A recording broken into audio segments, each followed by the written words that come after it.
Hydraulic fluids are utilised in every type of industry: manufacturing, farming, mining, marine, transport, and both on and off-road heavy-duty earth moving.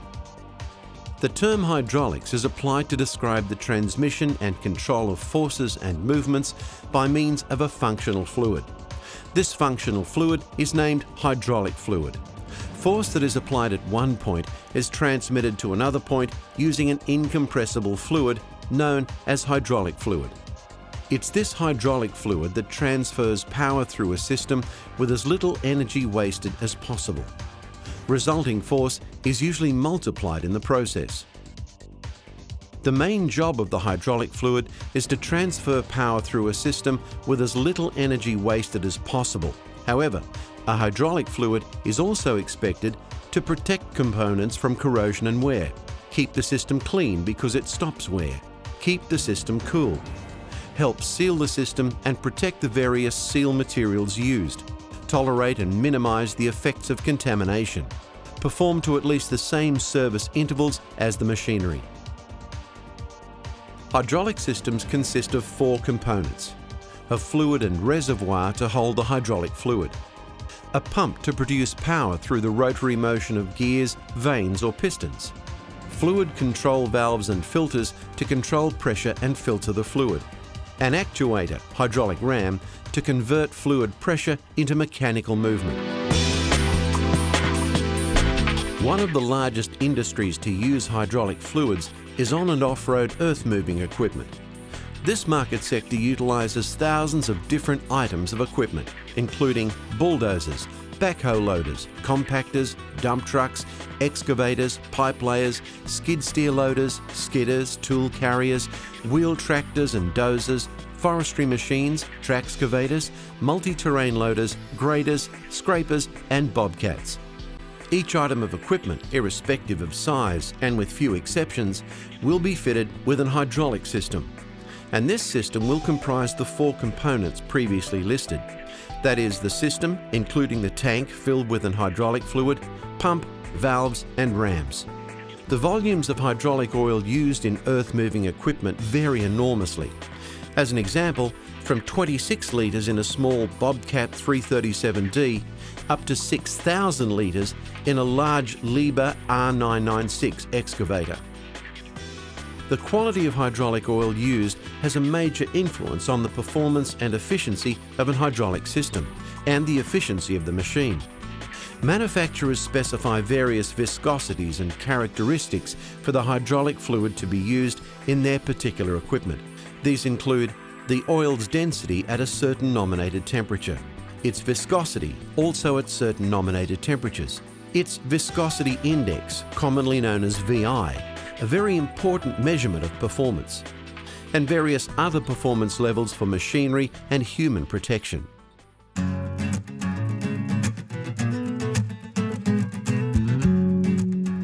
But before addressing hydraulic oil performance and its role in maintaining and enhancing operational performance and efficiency, let us look at the type of hydraulic pumps usually found in earth-moving plant and equipment. The 2 types of hydraulic pump most commonly used are gear pumps and piston pumps. There are a variety of piston pumps used by original equipment manufacturers, commonly known as OEMs. Rotary pumps use the principle of reciprocating pump to produce fluid flow. Instead of using a single piston, these pumps have many piston cylinder combinations. Axial piston pumps are an excellent example. Part of the pump mechanism rotates about a drive shaft to generate the reciprocating motions, which draw the hydraulic fluid into each cylinder and then expels it, producing flow. This visual shows a pump with 7 pistons. However, a typical pump has 9 pistons, but always an odd number, that is 5, 7, 9. This axial pump has 9 pistons. Other types of piston pumps include the radial. A radial pump often is capable of variable reversible displacement. Most axial and radial piston pumps lend themselves to variable as well as fixed displacement designs. In both these cases, the flexibility of either fixed, reversible or variable displacement, the advantage for the operator, is generally related to the simplicity of operating large earth-moving machinery, where the operator requires the most simple management of gear shift with instant response. If we take, for example, this Caterpillar excavator, its hydraulic system operates the boom cylinders or actuators, the swing drive, cooler fan and the track drive. The pump in use here is an axial piston pump. Many axial piston pumps are designed with a variable displacement mechanism to vary output flow for automatic control pressure. Again, the operation of large earth-moving equipment requires simplicity of operation, flexibility and speed of response. There are various axial piston pump designs. The most common is the swash plate pump. A variable angle swash plate causes the pistons to reciprocate a greater or lesser distance per rotation, allowing output flow rate and pressure to be varied. That is, greater displacement angle causes higher flow rate, lower pressure, and vice versa. The end result for the operator is speed of response and flexibility. Axial piston pumps using the swash plate principle, that is fixed and adjustable displacement, have a quality that is almost the same as the bent axial model. They have the advantage of being more compact in design. The pumps are easier and more economical to manufacture. The disadvantage is that they are more sensitive to oil contamination. Once the swash plate is scratched by dust and dirt, it is damaged for life, and system performance will decline rapidly, no matter what. It is essential to keep dust and dirt out as much as anything else. A filter on the hydraulic tank breather will help with this, and can often lead to improved productivity of the equipment and longer pump life. Damage to the pump body, pistons and swash plate are clearly exhibited in the images seen here, and are mainly caused by hydraulic fluid contamination, air in the hydraulic fluid, poor lubrication, and incorrect viscosity of the hydraulic fluid. In terms of piston pumps, there are two types: the bent axis and, as noted, the axial piston pump. With this Caterpillar roller, the drum is driven by a bent axis piston pump. This pump consists of a drive shaft which rotates the pistons, a cylinder block and a stationary valving surface facing the cylinder block bores which ports the inlet and outlet flow. The drive shaft is angular in relation to the cylinder block axis. Rotation of the drive causes rotation of the pistons and the cylinder block. The use of bent axis pumps is generally for no other reason than to facilitate the utilization of minimal space. Piston pumps are more expensive than gear pumps, but provide longer life operating at higher pressure, higher duty continuous duty cycles, and infinite control of the equipment.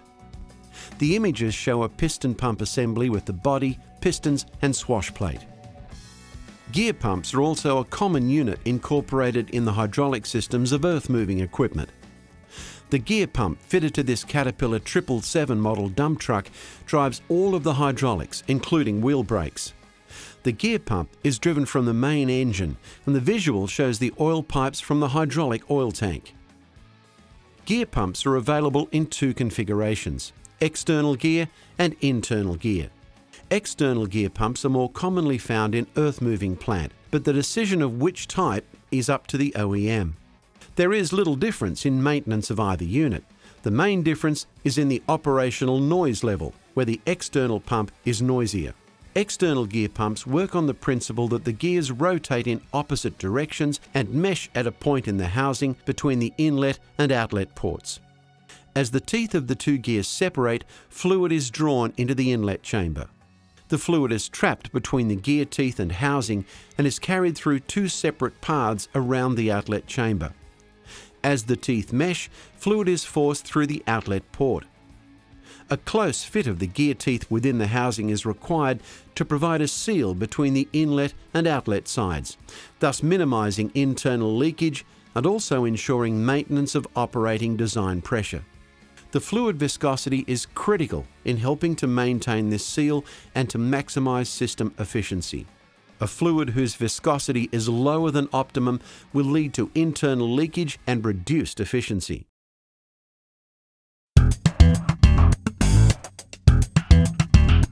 The key to efficient hydraulic system operation depends on a number of important factors. Correctly maintained hydraulic pumps, valves and circuits.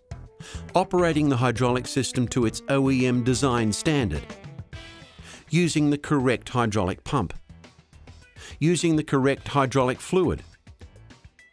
Monitoring hydraulic fluid quality and system cleanliness. Most of these factors are influenced by the operator. Each of these elements is interdependent. If any one is ignored or not complied with, hydraulic and equipment efficiency will be reduced. As can be seen, most items depend on the operator and maintenance of the equipment. Correctly maintained pumps, valves and circuits are essential to maintaining the as-new efficiency and integrity of the total system. Maintenance periods should be strictly adhered to in terms of operational hours for inspection and planned replacement parts, for example seals, filters, fluid, water traps, etc. Poor maintenance of the hydraulic system can materially shorten pump life, as the following examples will illustrate. With a distributor plate, you need to look for normal appearance, any slight displacement of material, and examine the rotary body for signs of wear, material erosion, tangible scoring, chemical attack, or slight cavitation. Then you need to check the hydraulic fluid for signs of contamination and examine the rotary body for wear. With the cylinder, you also need to look for signs of wear. And finally, examine the rotary body for wear. Frequently, the life of an hydraulic fluid will be shortened, not because of the quality of the fluid itself, but lack of attention to outside influences. These include poor maintenance of the pump, system overloading, intercoolers not being maintained, filters not being changed, low hydraulic fluid levels, water or air in the system, contamination with the wrong oil. Keeping the hydraulic fluid dry is critical. Ensure a tank breather filter is fitted and working correctly, and always be sure to drain the condensed water from the OEM installed water trap at the start and end of every day or shift, if not more often in humid environments.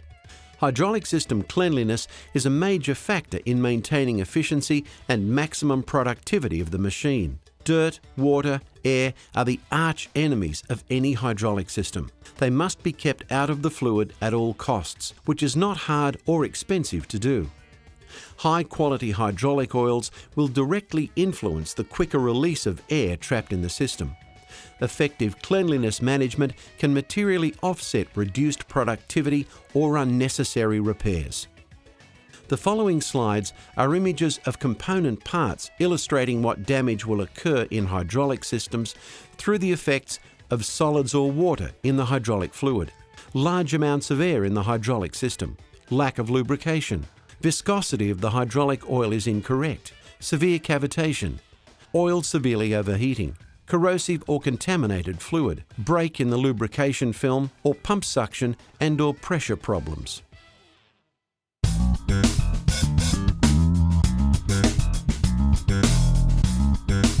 An operator of any earth-moving equipment looks to maximise the number of trouble-free operating hours. The expense of operating any heavy earth-moving equipment is measured in dollars per hour. The machine consumes operating expenses, thus profitability, in the form of fuel, wages for operators, depreciation, component wear and tear, unplanned downtime, travelling time if out on hire, and then downtime for routine maintenance. On top of these, many jobs have penalty clauses if the job isn't finished on time. To increase productivity, an operator looks to any improvement in operating efficiency which can be measured, for example, in tonnes per hour of earth or allied material moved. The more material moved, the better return on investment. So how can operating efficiency be improved? There are many options available to increase efficiency. These include the correct engine oil to provide fuel economy and maximise engine efficiency, the correct grease to optimise reduced friction and bearing protection, synthetic lubricants in the driveline to reduce friction, wear and extend service life, operator training to facilitate optimum machine utilisation, and the selection of the correct hydraulic oil for optimum efficiency. Selecting the correct hydraulic oil is one of the key factors in maximising equipment operation and production. It should be noted that the hydraulic fluid probably influences machine performance more than any other fluid. In addition, the volume of hydraulic fluid can be many times greater in volume than other fluids. As an example, large excavators can have 20 to 30 times more fluid in the hydraulic system than the engine. In some very large models, for example the Hitachi EX5500 excavator has 163 litres in each of its two engines and 6,200 litres in the hydraulic system. Hydraulic oil quality varies in performance to the extent that different fluids can influence the hydraulic system response quite significantly. An hydraulic fluid should have many of the following properties: low temperature fluidity, a low pour point; thermal and chemical stability, low foaming and good resistance to oxidation, especially in the presence of water. This is called hydrolytic stability. Good lubrication, a selection of high-quality base oils. Filterability, improved pump life. Anti-wear characteristics, a selection of the correct type of anti-wear chemistry. Demulsification, the ability to separate water. Proven additive system, superior air release. And high viscosity index, or HVI, for maximum efficiency and operating temperature range. HVI oils can be illustrated by examining the benefits of multigrades over monogrades. These benefits are of significance where rapid response at cold startup and peak efficiency at higher operating temperatures is required. One multigrade replaces several monogrades. It reduces wear, particularly at cold startup. It reduces overheating. It reduces leakages. It maximises equipment life and performance and gives a faster response and improves pump efficiency, both in energy and fuel savings and lower emissions due to lower fuel consumption. HVI oils expand the fluid temperature operating window. This means reduced viscous drag at startup and increased maximum operating temperature. This graph shows the operating temperatures for monogrades. The benefit of a multigrade is that it expands the operating temperature window. This means energy savings. Operating in the optimum viscosity range means operating pumps are at maximum efficiency. Maximised efficiency reduces fuel consumption, thus reducing operating costs. Reducing fuel consumption also reduces emissions.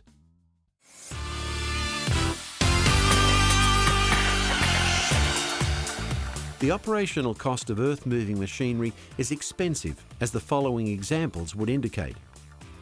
Operating a Caterpillar D10 bulldozer approximates $300 per hour, this comprising fuel, labour and machine maintenance.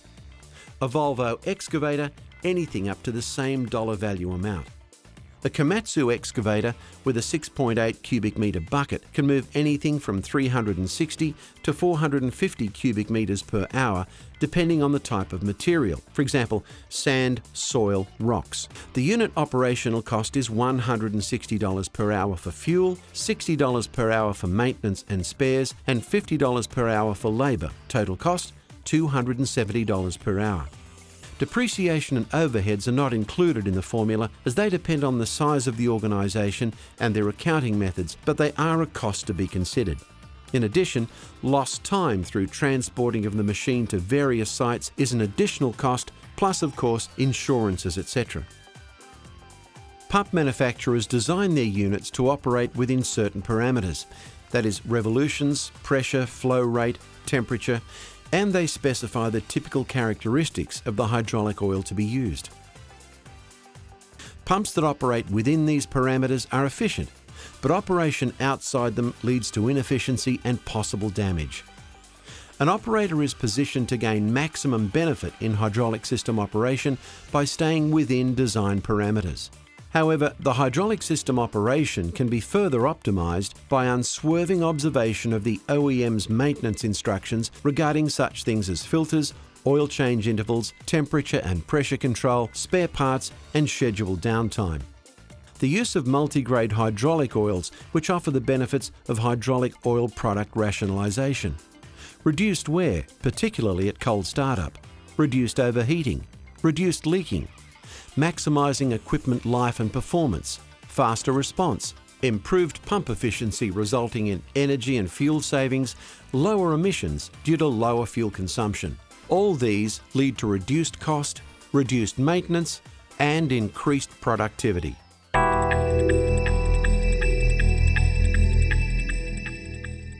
It is important to emphasise not only the operational importance of the hydraulic system in, for example, any piece of earth-moving equipment, but also its value. As a guide, the value of the hydraulic system may be 2 to 3 times the value of the engine. The engine is only one unit, whereas the hydraulic system comprises many parts: pumps, valves and valve banks, distributor blocks, actuators, and high-pressure hoses. It only needs one piece of foreign matter to enter the hydraulic system due to poor maintenance for it to gain access to pumps, valve banks, actuators and so on, resulting in considerable damage. The diesel engine in a Komatsu PC200 excavator is valued at $30,000. The hydraulic system, with all the components, can be 3 times that of the engine, that is $90,000. Where fitted with auxiliaries, values can equate to 4 times the cost of the engine, for example, $120,000. OEMs indicate that the majority of hydraulic system problems and failures are a result of poor maintenance, particularly of oil coolers with resultant overheating, oil oxidation, oil leaks, ingress of foreign material, and so on. Liebherr materials handling machines have engines valued at $100,000. The hydraulic system on the same machines is valued at up to $300,000. Valve banks alone are valued at $30,000, with individual pumps valued at $50,000. Not all earth-moving equipment is of immense proportion. The number of smaller items of equipment in everyday use far outnumber, for example, huge excavators and dump trucks. However, the proportionate cost of engine versus hydraulics remains approximately the same.